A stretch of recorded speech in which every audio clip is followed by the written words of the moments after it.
The trusts problem from February of 1990 is quite conventional and straightforward. It's testing the same issues that most trust questions test, which is the remedies of the beneficiaries. Take a look at the call of the question. Our first impression is, this is just another civil remedies question. Have a look. What rights and remedies does Bonnie have against Carol, Dan, and Max? And we're supposed to discuss all three. Well, our mental checklists start going into play considering our approach to torts and contracts and property. But the big picture is we know we've got one plaintiff against three defendants. Our plaintiff is going to have at least one theory of liability as to each defendant. And she's also going to have a prayer for relief. Of those prayers, we've got damages, restitution, and equitable relief.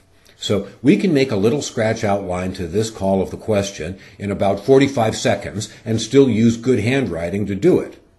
Now, what's interesting is, as we get into the fact pattern, it doesn't take very long for us to figure out that Bonnie's theories of liability do not arise from torts or contracts or property, but rather from the law of trusts. This also happens to be a fact pattern where the examiners clearly were looking for analysis rather than outcome. It's possible to arrive at entirely reasonable answers to this question that totally disagree with each other. So let's have a look and see how the issues play out. In paragraph 1, we meet Bonnie, born in 1968. Her uncle, Albert, gives to Bonnie's parents, Max and Carol, our third and first named defendants, a $1,000 savings bond and 100 shares of Delta Co. stock. He says he wants to encourage Bonnie to get a good education, and he asks that it be used for that purpose. Albert endorsed both the bond and the stock to Max and or Carol for Bonnie. Max and Carol thanked him for the generous gift and subsequently put the bond and the stock in a safety deposit box. Albert dies in 1971. Okay, so far so good. We appear to have a trust created, and we appear to have a couple of trustees who, in the first paragraph at least, haven't done anything wrong. Now we move on to paragraph 2. Here is a complexity. Max and Carol get divorced. They obtain a dissolution. Bonnie lives with Carol, who remarries in 1974. Carol retains control over the bond and the shares of stock. Okay, well, what does that mean for Max? Wouldn't he remain secondarily liable as a trustee? Or does the language "and or" in the grant relieve him of liability? The bond matures in 1975. She obtains a face amount cash out, and she puts it in a non-interest-bearing checking account, which she owns with Daniel, her new husband, and the second named defendant. Carol tells Daniel that the money is for Bonnie's education, and he never inquired any further. The 100 shares of Delta stock increased in value, and in 1976, she exchanges these shares for ABC stock worth $5,000 at the time of exchange. And the value of ABC shares has declined and is now worth only $250. It seems these trustees would always be better off not monkeying around with the stock. It seems they always trade good stock for bad stock. At least in this case, Carol did not self-deal. She just made a bad decision. Look at paragraph 3. Meanwhile, Bonnie developed an interest in music and studied piano privately for many years until she became quite proficient. She was eventually able to obtain a partial music scholarship upon her graduation from high school. It was at this time that she first learned from her father of the existence of the gift from her Uncle Albert. She asked her mother for the bond and the stock, but her request was refused. Carol told Bonnie that the gift had been used to pay for the piano lessons. Well, if that's true, that's probably exactly what Uncle Albert would have intended, and it looks like it worked. Her education was furthered. She was able to get a partial scholarship. So, perhaps, once again, I'm showing my true colors as a defense lawyer. But basically, my gut reaction is Carol and Daniel and Max did fine.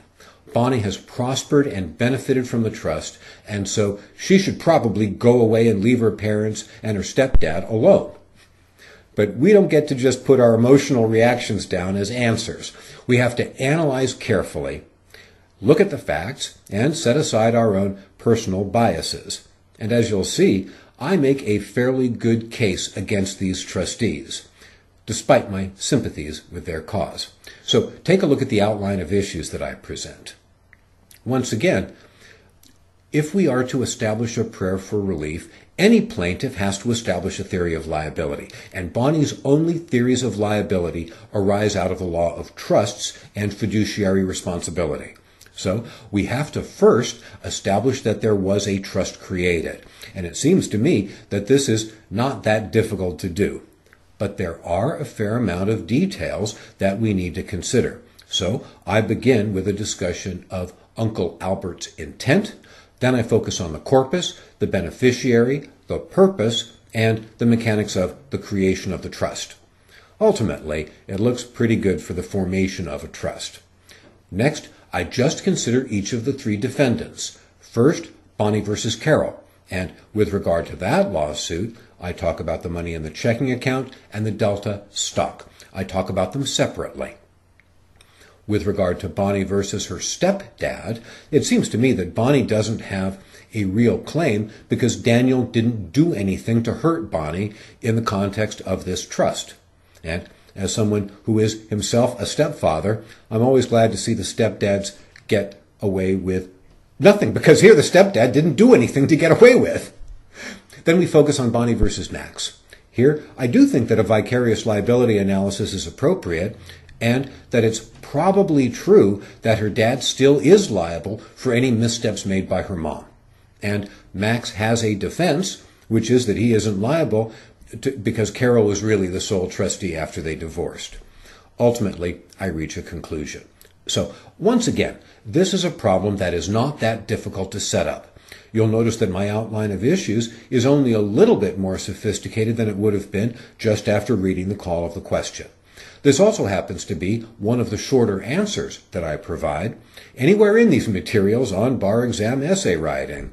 And for a good reason. This just isn't a very complicated problem. We have to keep our wits about ourselves, organize carefully, and as always, find a home for all of the facts. But this just is not a very hard question. Let's go in and have a look at my answer. Notice that up front, in the first paragraph, I focus on the facts. And we get quickly into an analysis of Uncle Albert's intent. It seems to me, ultimately, that Uncle Albert did intend to create a trust, although I do find enough details to spend 2 paragraphs before I reach that conclusion. I indicate what the corpus was and who the beneficiary was. These I don't need to spend any time analyzing. I'm just touching the elements to show everybody that I know what they are. When we get to the trust purpose, I've got a couple of sentences to say there. Really, this is not a question about trust formation, although there are enough details presented to give us something to talk about. I get into the mechanics of the trust creation. Here, there are a couple of issues we ought to touch on. First, the idea that we don't need a writing, a formal trust document, to create a valid trust. And I focus on Carol and Max as being joint trustees. And they both have duties. Next, I get into the law of trusts. I start off with Bonnie versus Carol, and I indicate who the parties are. I focus on who Carol is, she's the mom, and on what she did as trustee, the bond and the stock, with regard to the bond and the stock. I set up the analysis up front. We have to analyze whether or not Carol lived up to her duties as a trustee. First, we focus on the checking account. You'll notice that in the 2 paragraphs of analysis, I indicate that Carol put the money in a joint, non-interest-bearing checking account, and that this was a breach of her duty to invest the corpus, and she would be liable to Bonnie for lost income. Also, there is a commingling problem that could be an independent source of liability. But then, I get into what Carol did with this money. She spent it on piano lessons for Bonnie. And these lessons helped her get this music scholarship for college. So my final analysis here is that Carol didn't breach her duty to follow the trust instructions, and so she won't be substantially liable for her acts as trustee. Now, If we deem that her expenditure of money on music lessons was wrongful, she would have to fork that money over to Bonnie with interest. But it seems to me that education is pretty broadly defined, and here, music lessons for someone who ends up getting a music scholarship seems to me to live up really to the highest duties of a trustee. Also, we notice as we look back at the fact pattern that they don't give us an awful lot of information about money damages. And we also don't have a single fact that makes us think that any of these trustees were self-dealing or being disloyal. Maybe a little incompetent, maybe a little bit sloppy with the details, but it seems to me, basically, they did their job, and the trust worked. It benefited the beneficiary exactly as the settlor had hoped. Next, we turn to the Delta stock, and here again, I focus on exactly what the trustee did and whether or not it was reasonable. And we know that there was a decline in value of the stock of $4,750 out of $5,000, and that looks pretty bad for the trustee. But again, we have to confront the fact that the trustee appears to have spent the money on her daughter's education. Next, I focus on Bonnie versus Dan. Daniel was the joint owner of the checking account that Carol deposited the money into, and Carol did note that the Bonnie was noted for Bonnie's education. And Daniel didn't do anything else. The thing is, he didn't need to do anything else. He wasn't a co-trustee. He probably can be inferred to have a duty not to waste this asset, not to spend it on himself. But he was never named as a trustee. He never assumed the role. And even if he had, it doesn't look like he personally did anything wrong other than watch his wife manage this asset. Next, we turn to Bonnie versus Max. And I indicate Max's vicarious liability. I spend a little bit of time on his defense, and I conclude that his defense, sadly for him, is somewhat thin. And I conclude that Max will be liable to the same extent as Carol. So you get a clear answer from me, more or less. I don't really take a stand on Max, other than to say that his liability will rise or fall with Carol's.